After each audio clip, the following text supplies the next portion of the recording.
Sahabat, selamat malam. Dari atas kantor Bupati kita dapat melihat ke Jalan Medan Banda Aceh yang masih tergenang air, terutama di depan kantor Bupati Aceh Utara.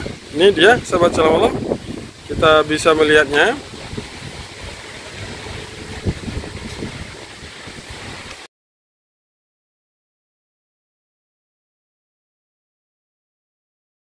Nah, di kantor Bupati Aceh Utara juga ada tenda pengungsian dari Dayah yang berada di belakang kantor Bupati. Jadi Dayah itu ada air masuk ke komplek Dayah, maka santri-santrinya mengungsi ke kantor Bupati. Jadi di lapangan upacara kantor Bupati ada tenda pengungsian Dayah anak yatim piatu. Sahabat, selamat malam, itu dia.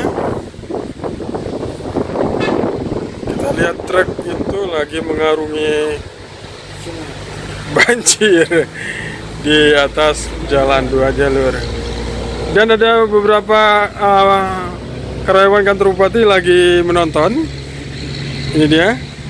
Bapak ini senang karena hari ini udah cerah, tidak hujan, sehingga debit air turun. Gitu Pak ya? Ya. Oke Pak, makasih Pak. Tuh sobat, selamat malam. Seperti kita ketahui, pada hari ini udara cerah. Memang awannya agak sedikit mendung. Cerah tapi mendung. Mendung tapi cerah. Tapi banyak anak-anak juga yang selfie di air.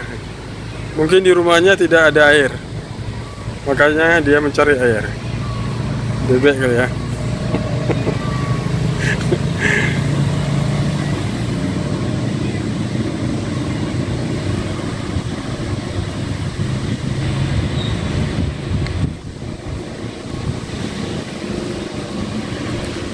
Kalau kita lihat ada beberapa truk yang mogok.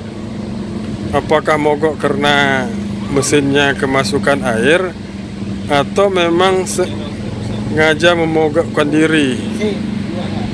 Itu ada truk pasir, truk barang, ada mobil box yang parkir.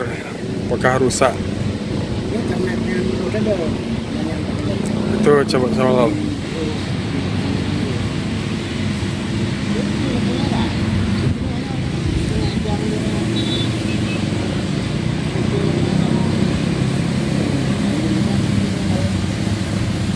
Jadi bagi sahabat selamat malam yang ingin melintasi Jalan Medan Banda Aceh, tepatnya di landing Sukun di kantor Bupati, di depan kantor Bupati Aceh Utara, udah kami persilakan lewat aja karena ini udah aman. Tidak ada banjir. Kendaraan motor 2, kendaraan roda 2 juga udah bisa jalan.